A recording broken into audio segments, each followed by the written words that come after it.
Hey guys, it's Michelle here with Kashal Creations. Welcome back to my channel.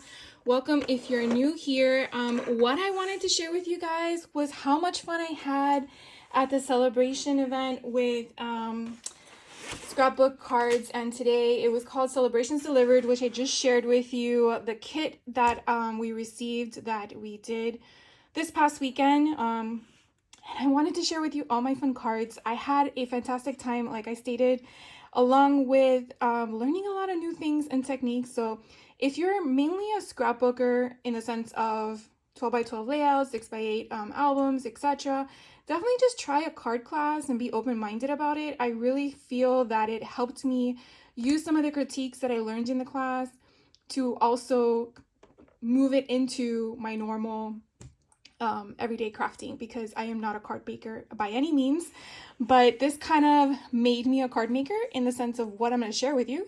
So this technique was kind of cool. We actually used a die that was to cut out the balloons, which you kind of see in the next card, but we embossed it.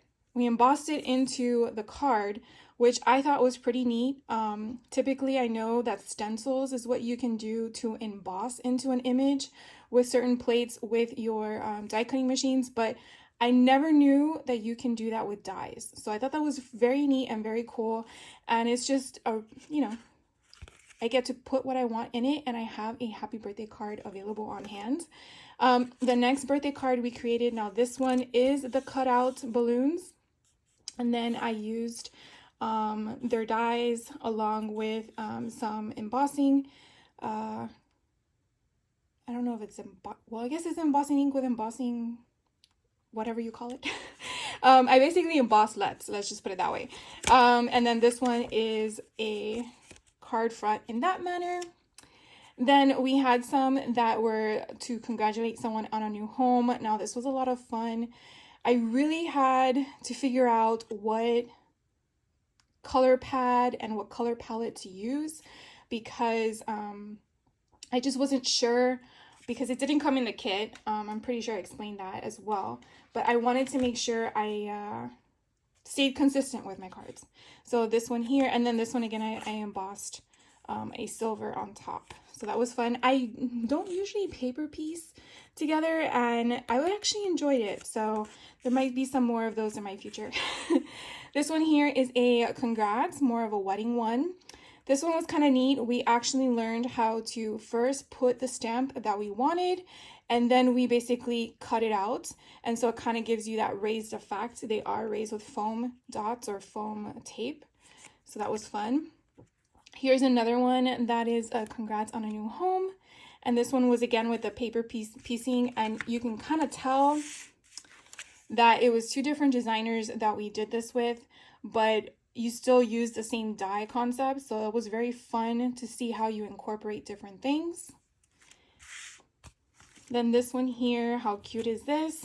What a little baby one. The little duck, it just grabs my heart. So this one here in the background, these hearts that you see here, that is a stencil that we embossed, which again, I have seen and done before, but sometimes we stop and not realize all the stuff we have in our drawers and our tabletops and our walls that we can utilize them more than what they are.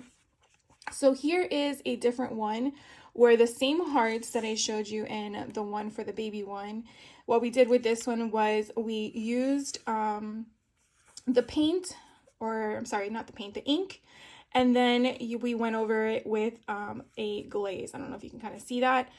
What I used for mine was the Tim Holtz Sparkle Texture Paste, because I know it was translucent.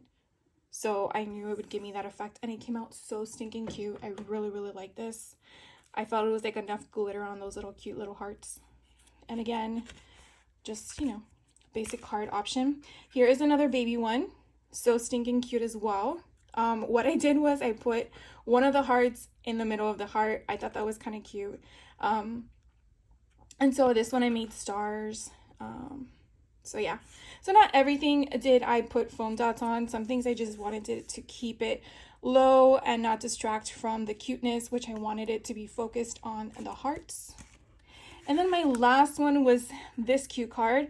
I was trying to go ahead of my designer or my instructor, and I thought we were supposed to watercolor this, and so I started the watercoloring process, which this is my watercoloring process, and then I realized, oh, we have stencils that go with the flower stamp. So yeah, sometimes when you go ahead, that's probably not always the best idea. So then I just did another one real quick and then made this one. It kind of gave a little shadow effect, but if you kind of look at the two side by side, they're both nice. I just like the watercolor option first, but I went with this one because I wanted to keep with the same concept. So that is all of my cards. I had a lot of fun. There were some bonus cards as well, along with the bonus class. I have not had time to do those yet, but they were very fun and interesting, and I have it now in my stash to check it out later. So anyways, those are all my cards. I also wanted to share with you what I wanted to tell you that, of course, I should have had this better on hand. So the paper pad I use, which is, I feel like, an ancient one, is actually this one, Die Cuts with a View. This one is a white core cardstock stack, and it's the neutrals. I don't know if they still carry this, as I want to say this is probably from the early 2000s. That was in my stash. But these actually were the colors I used throughout the whole kit. And to believe it or not, these were the colors that I actually played with in case you do have anything in your stash. So I used Faded Jeans, and let me just, probably should have done this a little bit better. So you can kind of see how that kind of goes. I use Victorian Velvet for like the pinkish colors. And then I use Bundled Sage, which I don't see green on here, but it was for the green. And then I use Fossilized Amber for those yellow tones. For the darker pink, I use Worn Lipstick. And I use Lost Shadow, but I don't know to what point. Oh, okay, here, let me share with you, just in case you wanted to know. So this here is the Lost Shadow. That's the one I used for that, in case you were asking. Then, because this was the light pink, I wanted those pink polka dots to come through. I use the Worn lipstick. Here, for this color concept, that door, I wanted it to be a shade darker. So what I did was I just took the door and just, I guess, colored it with the Bundled Sage. I'm trying to see what else I used. Okay, so then this one here with the colors here, the blues I used was the Faded Jeans. And then here we have the two pinks, and then this pink here is the Worn Lipstick. And then this pink on top of that was the Victorian Velvet.